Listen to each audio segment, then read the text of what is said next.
प्रिय भाइयों बहनों, हम फिर से अपने उसी विषय को लेकर आए हैं, हु इज ब्लेसेड, धन्य कौन है। और जैसे कि हमने पिछले 4 टॉपिक्स या 4 विषयों पर देखा, हम आज 5वां विषय ले रहे हैं, जहां पर इस प्रकार से परमेश्वर का दास दाऊद भजन 1 से 2 में कहता है।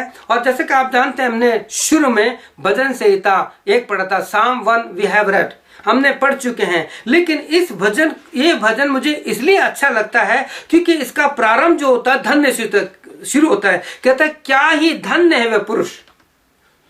अब इसको मैं इस बात पे लूंगा कि वो व्यक्ति, वो भाई या बहन ज्यादा धन्य है जो संसार की किसी बातों पर अपना मन नहीं लगाता।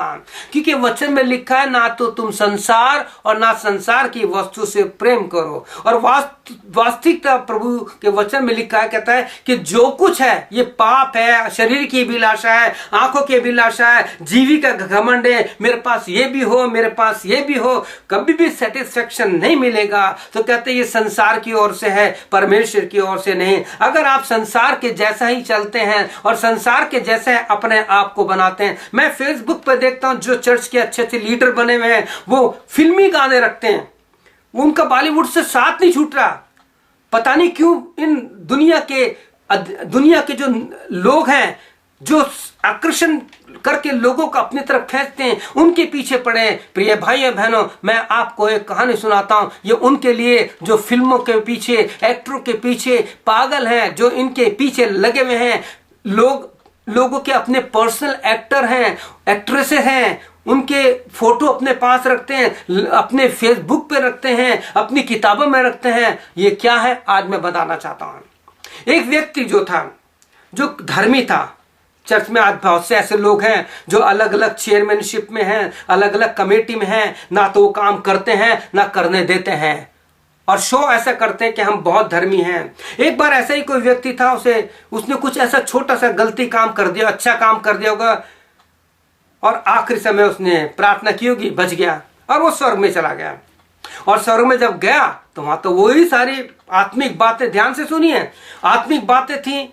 उसका बड़ा दिल घबराता था। एक दिन वो घूमता फिरता, उसने स्वर्ग की खिड़की में से झांक कर देखा तो बाहर देखा एक जगह बड़े ऑर्केस्ट्रा बज रहे हैं, गीत हो रहे हैं, एक्टर्स हैं, अच्छे सुंदर सुंदर लोग हैं। वो दौड़ करके प्रभु के पास गया। उसने कहा, प्रभु मैं वो जो बाहर मैंने खिड़की से देखा है, मैं वहां जाना चाहता हूं। प्रभु ने कहा, देख बेटा, तू यहाँ आ गया है, जो यहाँ आ जाता है वहां नहीं जा सकता, और अगर कोई वहां चला गया वहां से यहां नहीं आ सकता।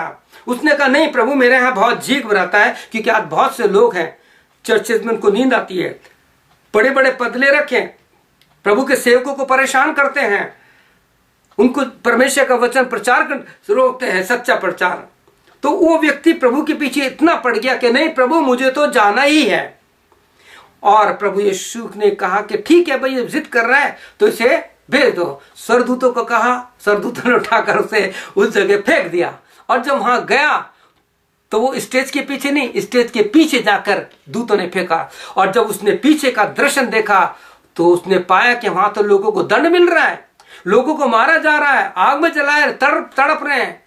वो प्रभु से वहां से चिल्ला करके बोला कि प्रभु ये क्या हो रहा है। और वो आकर के जहां स्टेज पे प्रोग्राम चल रहा था, उस आके कहता कि तुमने क्या कर रखा है, यहाँ पे तुम दिखाते कुछ हो और पीछे कुछ हो। तो आप जानते हो उसने क्या कहा। वो स्वर्ग का, नरक का जो हाकिम था, संसार का जो हाकिम था, जो वहां पे लोगों को अट्रैक्ट करने के लिए कर रहा था, उसने पता है क्या कहा। उसने कहा, ये हमारा पब्लिसिटी डिपार्टमेंट है, जहां हम लोगों को आकर्षित करते हैं। आप जानते हैं जितनी भी फिल्मी एक्टर्स हैं, जितनी भी बातें हैं, इसके लिए पौलुस ने कहा, बूढ़ियों किसी अशुद्ध कहानियों से अलग रहे, अंत के दिनों में ऐसी बातें होंगी। प्रिय भाइयों बहनों, अगर आप इस प्रकार की बातों के पीछे हैं तो परमेश्वर का वचन कहता है वह व्यक्ति धन्य नहीं है, क्योंकि वो दुष्टों की संगति में रहता है, ठट्टा करने वालों की मंडली में बैठा है और अनर्थकारियों के साथ चलता है। संसार के लोगों को अपना दोस्त बना करके उनको कलीसिया बनाकर उन्हें आदर करता है, और जो प्रभु के अनॉइंटेड सेवक हैं, जो बूढ़े रिटायर हो चुके हैं, उनको चर्च से बाहर रखते हैं। क्या आप धन है? क्या प्रभु आप पर विश्वास करता है? आप इन सारी बातों पर विचार कीजिए और देखिए प्रभु आपको बहुत आशीष देगा। हम इसके अगले भाग में फिर देखते हैं कि और परमेश्वर धन्यवादिता के विषय में क्या कहना चाहता है कि हु इज ब्लेसेड, कौन धन्य है।